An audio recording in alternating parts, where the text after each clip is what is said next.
ये भारत का पहला ऐसा मकबरा है जिसके अंदर 150 से ज़्यादा कब्र हैं। जी हाँ दोस्तों, 150 से भी ज़्यादा कब्रें हैं। चाहे वो नाई का मकबरा हो, चाहे वो अफसर वाला का मकबरा हो, चाहे वो अधिकारियों का मकबरा हो। अब ये 150 मकबरे यहाँ क्यों बनाए गए थे, इसके पीछे की कहानी क्या है? बहुत ही इंटरेस्टिंग कहानी है और ये कहानी यूट्यूब की हिस्ट्री की सबसे यूनिक और अच्छी कहानी होने वाली है।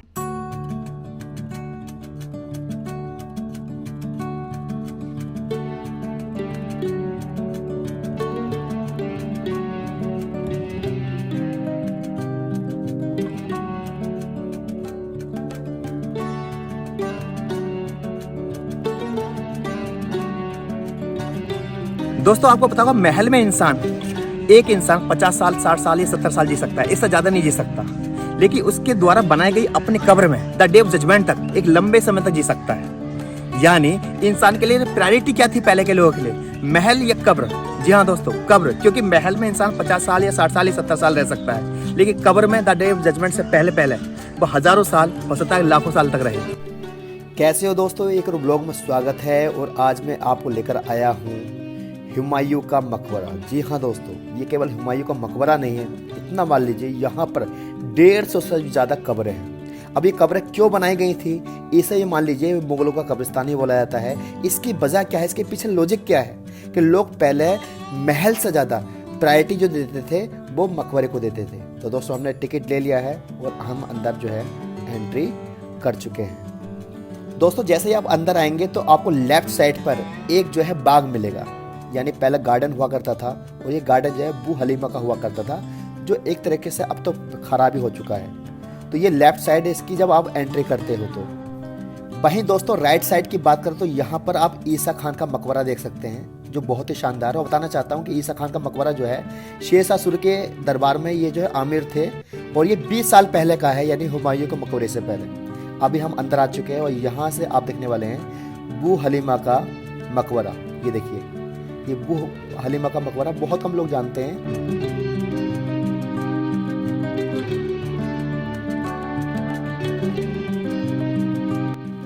दोस्तों ये यहाँ के सेकंड एंट्री है, जो बहुत ही शानदार गेट है। और जब आप अंदर चलोगे तो यहाँ से अब इसका नज़ारा देखिए, देखना तो बनता ही है। यहाँ से दोस्तों जब आप देखोगे ना तो राइट साइड पे एक दरवाज़ा बना हुआ है, ये दरवाज़ा आप देख लीजिए। और ये एक्चुअल में अरब सराय दरवाज़ा है। यहाँ नहीं, जब हुमायूं को मकबरा बना था तो इसे बाहर के लोग बनाने आए थे, तो उनके लिए ये जगह सराय के रूप में काम करती थी। तो ये दोस्तों यहाँ का तीसरा गेट है, जो बहुत ही शानदार और मजबूत गेट है। और यहाँ से आप हुमायूं का मकबरा देख सकते हो, ऐसा लगता है जैसे ताजमहल। जी हाँ दोस्तों, आगरा का जो ताजमहल है यहाँ के तर्ज के बेस पर बनाया गया था। बहुत ही शानदार। दोस्तों हम अंदर एंट्री कर चुके हैं।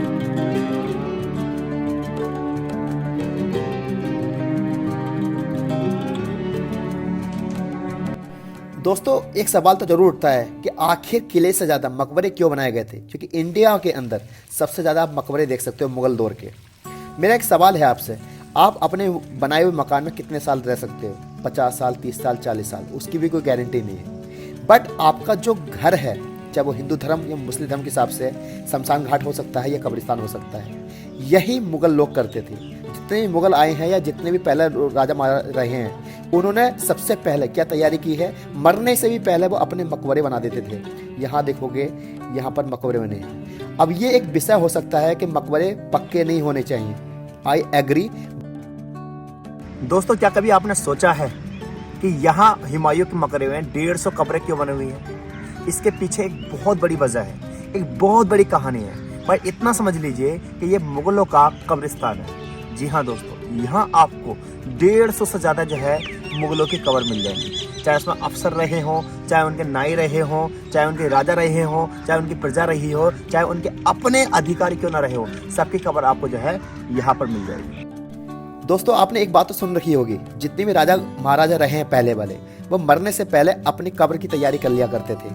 यानी पहले ही मकबरे बनाना शुरू कर दिया करते थे, क्योंकि उनकी प्रायोरिटी क्या थी कि हमें जिंदगी भर, यानी हम जो जिएंगे 50 साल 60 साल जिएंगे, लेकिन उसके बाद हमें कयामत से पहले जो लेटना है, कब्र में लेटना है। इसलिए वो अपनी कब्र की तैयारी करते थे। दोस्तों यहाँ से आप बहुत सारी कब्र देख रहे हैं। हुमायूं का मकबरा एक ऐसी जगह है जहाँ केवल हुमायूं के रिश्तेदार या इनके जानने वाले लोग ही दफन नहीं है, बल्कि वो लोग भी दफन हैं जिसको राजा हुमायूं भी नहीं जानते थे। क्योंकि दोस्तों उस दौर में इंसान महल से ज़्यादा जो प्रायोरिटी देता था वो अपने कब्र की तैयारी की देता था, यानी अपने मकबरे की सोचता था। अब ऐसे बहुत सारे राजा रहे हैं जिनका सब कुछ लुट गया, राजपाट लुट गया, तो अब उन पर जगह तो रही नहीं कि उन्हें कहाँ दफनाया जाएगा उनकी मौत के बाद। ऐसे में बहुत सारे जो अपरिचित लोग थे जिनको दफनाने के लिए जगह नहीं थी या सब कुछ लुट चुका था, उनकी कब्रें भी यहाँ पर मौजूद है। यहाँ देखेंगे तो बहुत सारी कब्र, अभी हम ऊपर आ चुके हैं और यहाँ आप कब्र देख सकते हैं और यहाँ आप साइड में कब्र देख सकते हैं। ये इनके रिश्तेदार भी हो सकते हैं, अपरिचित भी हो सकते हैं, इनके लेबर के लोग भी हो सकते हैं। एक बात तो तय है, मात्र इंडिया के अंदर, स्पेशली दिल्ली के अंदर, ये पहला मकबरा है जहाँ पर 150 से ज़्यादा कब्रें मौजूद हैं मकबरे के अंदर, अगर कब्रिस्तान की बात छोड़ दी जाए तो। अक्सर आपने सुन भी रखा होगा, पहले जब कोई महल पर कब्जा कर लेता था तो वह क्या करता था, महल पर कब्जा करने के बाद तुरंत अगर उसमें कोई मकबरा है तो उस मकबरे को डिस्ट्रॉय करता था, उसको तोड़ता था, क्योंकि वो जानता है कि महल जो है वो परमानेंट नहीं है, बट ये कब्र जो है क़यामत से पहले पहले ये एक परमानेंट है, इसको ख़त्म किया जाए। इसलिए आप देखेंगे अभी हम अंदर जा चुके हैं और यहाँ जब हम हुमायूं की मकबरा देखने वाले हैं तो हुमायूं को खुद तीसरी बार में यहाँ दफन किया गया था, यानी उससे पहले 2 बार वो कहीं और दफन हो चुके थे। दोस्तों हम अंदर आ चुके हैं और अंदर का व्यू तो बहुत ही शानदार है और इतनी शानदार हवा आती है जिसका कोई जवाब नहीं। तो यहाँ पर कब्र देख सकते हैं, जाहिर है उनके कोई खास ही रहे होंगे, नाम तो यहाँ लिखा हुआ नहीं है। अभी हम दिखने वाले हैं हुमायूं का मकबरा। जी हाँ दोस्तों, ये हैं हुमायूं बादशाह जो यहाँ पर आराम कर रहे हैं। अब दोस्तों मैं आपसे पूछना चाहता हूँ, हुमायूं बादशाह अपने महल में कितने साल रहे होंगे? 10 साल, 20 साल, 30 साल, 40 साल, इतना भी नहीं रहे, परेशान रहे। लेकिन मरने के बाद वो कब्र में कब तक रहेंगे? द डे ऑफ जजमेंट, जब तक कयामत आएगी जब तक वो उस कब्र में रहेंगे। तो परमानेंट क्या हुआ, महल या मकबरा? इसलिए पहले के लोग जो है मकबरे पर इन्वेस्ट करते थे, पैसा खर्च करते थे। ये एक अलग विषय हो सकता है कि वो मकबरा पक्का नहीं होना चाहिए, वो अलग चीज़ हो सकती है। ये जो कब्र देख रहे हो ये इनकी वाइफ की है, जो इनकी 2 वाइफ हैं उनकी कब्र है, और एक वाइफ ने ही इस मकबरे को बनवाया था पूरा, आपको पता होगा। अभी हम आगे जा रहे हैं और यहाँ पर और भी बहुत सारे आप मकबरे देख सकते हो।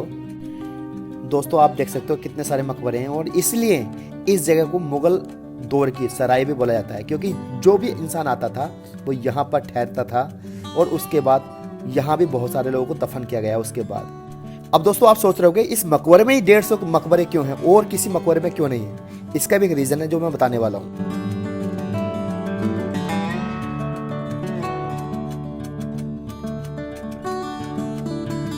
यहाँ पर जो 150 मकबरे हैं उसका सबसे बड़ा रीजन ये है कि ये जो मकबरा सटा हुआ है ये निजामुद्दीन मरकज के आसपास है। और आपको पता होगा जो हुमायूं थे, निजामुद्दीन मरकज में जो संत रहते थे, जो मुस्लिम संत रहते थे, उनके बहुत करीब थे, उनका सम्मान करते थे। तो कहते हैं ना, जब आप अच्छी सोबत में बैठते हो तो अच्छा रिजल्ट मिलता है।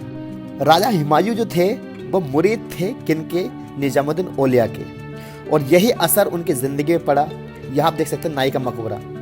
नाई के मकबरा भी कितना स्पेशल बनाया गया है, क्योंकि राजा हुमायूं का मानना था कि सब उनके अपने हैं, चाहे वो उनके जानने वाले लोग क्यों ना हो या ना जानने वाले लोग क्यों ना हो। उनके थॉट की बात कर रहा हूँ, क्योंकि ये तो बहुत बाद में बनाया, उनके वाइफ ने बनवाया है। तो आप ये देखिए कितना शानदार आप यहाँ मकबरा देख सकते हैं जिसके अंदर बहुत सारे लोग रहते हैं। इसलिए कहा जाता है ना दोस्तों, हमेशा अच्छी सोबत में बैठो, क्योंकि निजामुद्दीन औलिया के सबसे बड़े मुरीद जो थे वो मुगल बादशाह हुमायूं थे। सो आई होप दोस्तों ये स्टोरी आपको पसंद आई होगी, और ये बताने की कोशिश की है कि पहले के जो लोग थे वो कब्र के लिए जीते थे। उनका मकसद था कि हमारी कब्र बन जाए, क्योंकि उनके लिए द डे ऑफ जजमेंट तक कब्र जो है लंबे समय तक के लिए होती थी। और महल में इंसान 50 साल रहेगा, 60 साल रहेगा, 70 साल रहेगा। इसलिए आप देखेंगे जो हुमायूं का मकबरा है यहाँ पर 150 से ज़्यादा आपको जो है कब्र मिल जाएंगी। और अपना पे में बहुत अच्छी स्टोरी लगी मुझे, और मुझे लगा कि आपके सामने रखनी चाहिए। आई होप ये स्टोरी आपको पसंद आई होगी। अब मैं इस ब्लॉग का एंड कर रहा हूँ, और आप चैनल को सब्सक्राइब कर सकते हो। अल्लाह हाफिज़।